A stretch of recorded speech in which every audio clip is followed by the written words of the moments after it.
2023 May 7 Ramzan ആഘോഷങ്ങളിൽ മതിമറന്നുല്ലസിക്കുന്ന ദിവസം. അവധിക്കാല ദിവസമായതിനാൽ വിനോദസഞ്ചാര കേന്ദ്രങ്ങളെല്ലാം ജനങ്ങളാൽ നിറഞ്ഞിരുന്നു. ആ സമയത്താണ് താനൂരിലെ തൂവൽ തീരത്ത് ബോട്ട് സർവീസ് ആരംഭിച്ചത്. സ്വന്തം നാട്ടിൽ ബോട്ട് സവാരി ആരംഭിച്ചതിനാലും കൗതുകമുള്ളത് കൊണ്ടും ആ ദിവസങ്ങളിൽ നിരവധി ആളുകളാണ് അവിടേക്ക് ഒഴുകിയെത്തിയത്. അന്ന് യാതൊരു സുരക്ഷാ സംവിധാനവുമില്ലാത്ത മത്സ്യബന്ധന ബോട്ട് യാത്രാ ബോട്ടാക്കി മാറ്റിയ ആ ഉല്ലാസ നൗകയിൽ 21 പേർ മാത്രമാണ് കയറേണ്ടിയിരുന്നത്. എന്നാൽ ആ ബോട്ടിൽ 49 പേരെ ഉൾക്കൊള്ളിച്ചാണ് സവാരി നടത്തിയത്.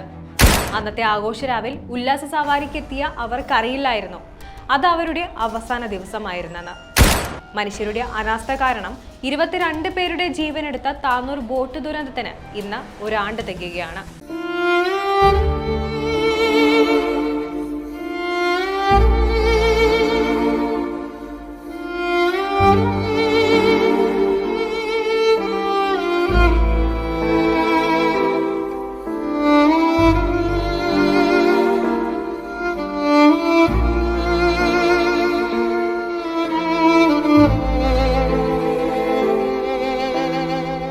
വർഷങ്ങൾ കഴിഞ്ഞു.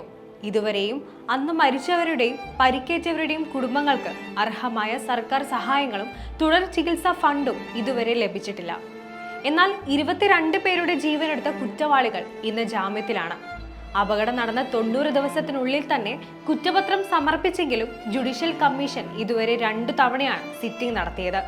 മാത്രമല്ല ഇതുവരെ വിചാരണ നടന്നിട്ടുമില്ല. പെരുന്നാളിന് തൂവൽ തീരത്ത് ആരംഭിച്ച ബോട്ട് സർവീസിനെ കുറിച്ച് നാട്ടുകാർ അധികാരികളോട് പരാതി പറഞ്ഞിരുന്നു. എന്നാൽ അതൊന്നും ആരും വകവെച്ചില്ല. കുറച്ചു ദിവസം കഴിഞ്ഞാണ് 2023 മെയ് 7 വൈകിട്ട് 7 മണിയോടെ മത്സ്യബന്ധന ബോട്ട് രൂപം മാറ്റിയ അറ്റ്ലാന്റിക് എന്ന യാത്രാ ബോട്ട് പൂരപ്പുഴയുടെ ആഴത്തിലേക്ക് താഴ്ന്നത്.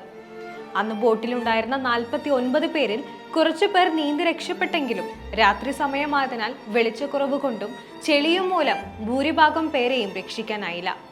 പിന്നീട് 4 ഭാഗവും ചില്ലുകൊണ്ട് മൂടിയ ബോട്ട് വെട്ടിപ്പൊളിച്ച് ആളുകളെ രക്ഷിക്കാൻ ശ്രമിച്ചെങ്കിലും 21 പേരുടെ ജീവൻ പൊലിഞ്ഞിരുന്നു.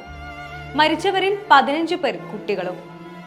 ഇന്ന് പരപ്പനങ്ങാടി പുത്തൻ കടപ്പുറത്ത് കുന്നുമൽ കുടുംബത്തിലെ സൈതലവി ഒറ്റയ്ക്കാണ്. 7 കുട്ടികളടക്കം 11 പേരാണ് ആ ഒരൊറ്റ രാത്രി കൊണ്ട് ഇല്ലാതായത്. അവരുടെ നീറുന്ന ഓർമ്മയിൽ നീതിക്ക് വേണ്ടി പോരാടുകയാണ് ഇന്ന് അദ്ദേഹം.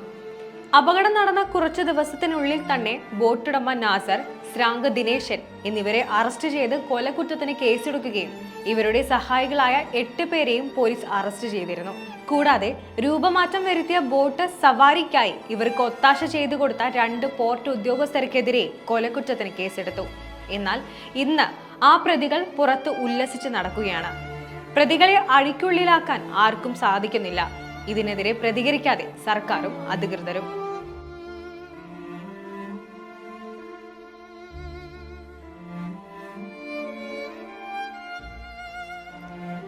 കൂടുതൽ വിവരങ്ങൾ അനുസരിച്ച് ബോട്ട് അപകടത്തെക്കുറിച്ച് അന്വേഷിക്കാൻ സർക്കാർ നിയോഗിച്ച ജസ്റ്റിസ് VK മോഹനൻ അധ്യക്ഷനായ ജുഡീഷ്യൽ കമ്മീഷന്റെ വിചാരണ ജൂൺ 3 തുടങ്ങുമെന്നാണ് വിവരം.